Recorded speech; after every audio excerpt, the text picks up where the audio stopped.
पढ़ाई पढ़ाई पढ़ाई, क्या पा गया मैं अभी तक? इतने सालों से पढ़ी तो रहा हूं ना, और मान लो पढ़ भी लिया तो ये पढ़ाई मेरे किस काम की? पढ़ाई करना सच में वेस्ट है। इतना टाइम किसी और काम में लगाया होता ना तो आज तक कितना कुछ कमा चुका होता। बस करो यार, सपने देखना छोड़ दो।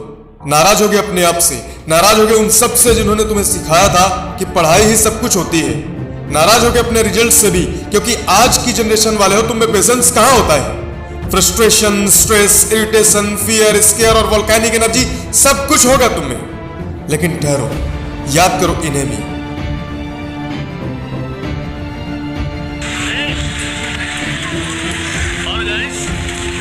क्या चल रहा है? क्यों तुम्हारा गुस्सा अचानक से शांत क्यों हो गया? क्या तुम दिल खोलकर हिम्मत करके इन अंकल को जवाब दे सकते हो? नहीं ना, लेकिन तुम्हें इस प्रश्न का जवाब देना पड़ेगा। आज नहीं तो कल, कल नहीं तो परसों, और अगर परसों भी नहीं तो कभी ना कभी तुम्हें इस प्रश्न का जवाब देना ही पड़ेगा। कब तक मुंह छिपाओगे? कब तक इग्नोर करोगे इन प्रश्नों को? कब तक अपनी लाचारी को ढकोगे? आखिर कब तक? बता सकते हो मुझे? अरे चलो, मुझे नहीं, खुद को बता कर दिखाओ। दुनिया वालों को बाद में बता देना। याद रखना, किसी भी व्यक्ति की जन्म तिथि मतलब उसकी डेट ऑफ बर्थ बाईं ओर लिखी जाती है, और उसकी मृत्यु तिथि मीन्स डेट ऑफ डेथ उसके दाईं ओर लिखी जाती है। जीवन तो इन दोनों तिथियों के बीच खींची गई एक महीन सी रेखा या लाइन ही होती है। इसलिए जितना जल्दी हो सके डिसाइड कर लो क्या करना चाहते हो। कभी इमेजिन करके देखना, आज से 6 साल बाद तुम खुद से क्या एक्सपेक्ट करते हो। अच्छा चलो, आंखें बंद कर लो और अब सोचो, अगले साल मतलब 2023 से तुम क्या एक्सपेक्ट कर रहे हो। 2024 में तुम खुद को किस जगह में रखते हो। 2025 में तुम्हारी जिंदगी कैसी होगी। 2028 में तुम क्या क्या अचीव कर चुके होगे, कभी सोचा है? 2029 में जब तुम 20, 25 या 30 वर्ष की उम्र पार कर चुके होगे, तब तुम्हारी लाइफस्टाइल कैसे होने वाली है। इवन सोचना है तो ज्यादा नहीं, सिर्फ अपने कल के बारे में सोचो। कल तुम्हारा कैसा होने वाला है, कभी प्लानिंग की है क्या?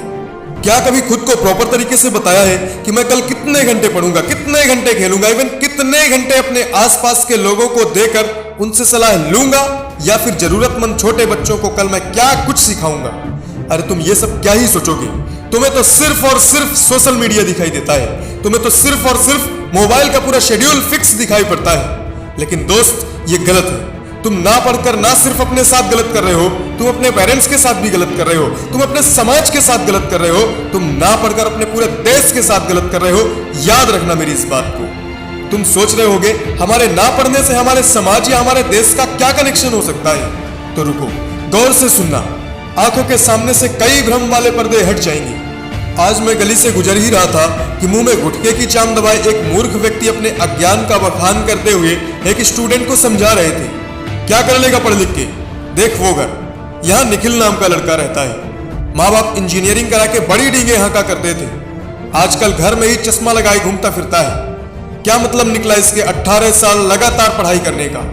और वो देख ठेकेदार साहब का घर, मुश्किल से 5वीं पास है, महल खड़ा कर रखा है महल। बता पढ़ाई किस काम की। चल मेरे साथ, लोहे का काम सीख ले, धीरे धीरे अच्छी सैलरी मिलने लग जाएगी। अब बघेलखंड की फेमस कोटेशन बताने के लिए उन्होंने अपने मुंह से लेकर सिर में बचे 3-4 बालों तक हाथ फेरा और फिर गुटके की चाम को नाली में थूकते हुए बताया, बेटा पढ़े लिखे कुछ ना होए, हर जोते कुठुला भर होए। पढ़ाई में विश्वास रखने वाला लड़का चाहे बघेलखंड का हो या फिर देश के किसी और कोने का, इस व्यंग का दुख तो महसूस कर ही सकता है। खैर बघेलखंड वाले तो रिग्रेट कर ही सकते हैं। इस घटना ने जितना मुझे अंदर से हंसाया, उससे कई गुना अधिक मुझे डराया। अब अंकल खुद जीवन में हर भी ढंग से जोत नहीं सके, लेकिन उस लड़के की मानसिकता में गहरा आघात जरूर छोड़ गए। इस तरह अंकल ने कईयों का जीवन उद्धार कर डाला है। लेकिन इन सब में गलती किसकी है? गलती है तो सबसे पहले उस लड़के की, जो 18 साल पढ़ा तो जरूर, लेकिन अभी भी जवाब देने लायक नहीं बन पाया। हालांकि पूरी उम्मीद है एक ना एक दिन वो लड़का सारे समीकरण बदल देगा।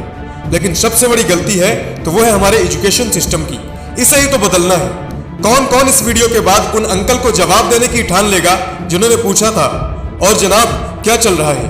कह दो अंकल पढ़ाई चल रही है, लेकिन आप सुनाइए, आपका कुछ चल तो नहीं रहा है? उम्मीद ही नहीं, पूरा भरोसा है। जो कुछ भी चल रहा होगा भगवान भरोसे ही चल रहा होगा। इससे पहले की परिस्थितियां तुम्हारी जिंदगी की दिशा बदले, उठो, साहस दिखाओ और अपनी परिस्थितियों को ही बदल डालो। और याद रखना, जिस जज्बे की मैंने बात कही है, यदि यही जज्बा बरकरार रहा ना तो मुश्किलों का भी हल निकलेगा।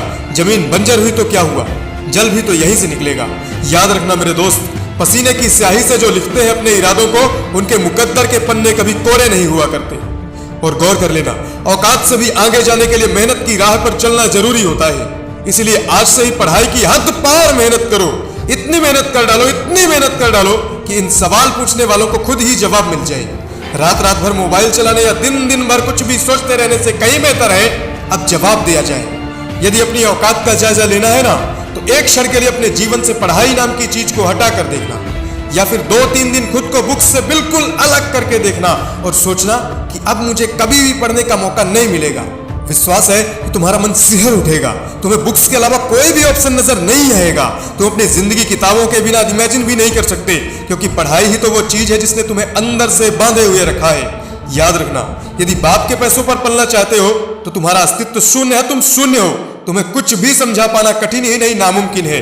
अपना खुद का अस्तित्व बनाना है तो लग जाओ तपस्या में। तपस्या भी इतनी सरल है कि बस घर के एक कोने में पनाह लेकर वहीं पर दिन भर पढ़ाई करते रहना है, बस। उज्जवल पाटनी बताते हैं कि इस संसार में यदि सबसे आसान और सबसे प्रोडक्टिव या फलदायक चीज कोई है तो वो है पढ़ाई, सिर्फ और सिर्फ पढ़ाई। क्योंकि खुराफाती करना, चोरी करना, डकैती करना, मजदूरी करना या फिर किसी पढ़े लिखे व्यक्ति की चाकरी करना अत्यंत तकलीफदेह काम होते हैं।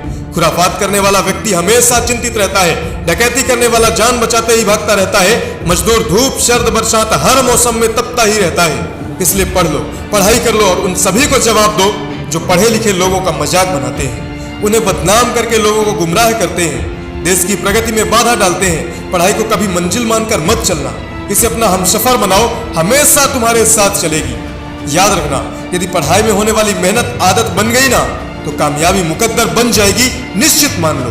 हो सकता है पढ़ाई की तपस्या में सफलता एक दिन में ना मिले, लेकिन लगे रहे, लगातार पढ़ाई करते रहे ना तो कामयाबी या सफलता एक ना एक दिन जरूर मिलेगी। पढ़ाई के साइंटिफिक रूल्स और उनके एप्लीकेशंस पर मैंने शानदार वीडियोस बना रखी हैं। स्टडी मोटिवेशन वाली प्लेलिस्ट में जाकर जरूर देखना, सच में जोश आ जाएगा।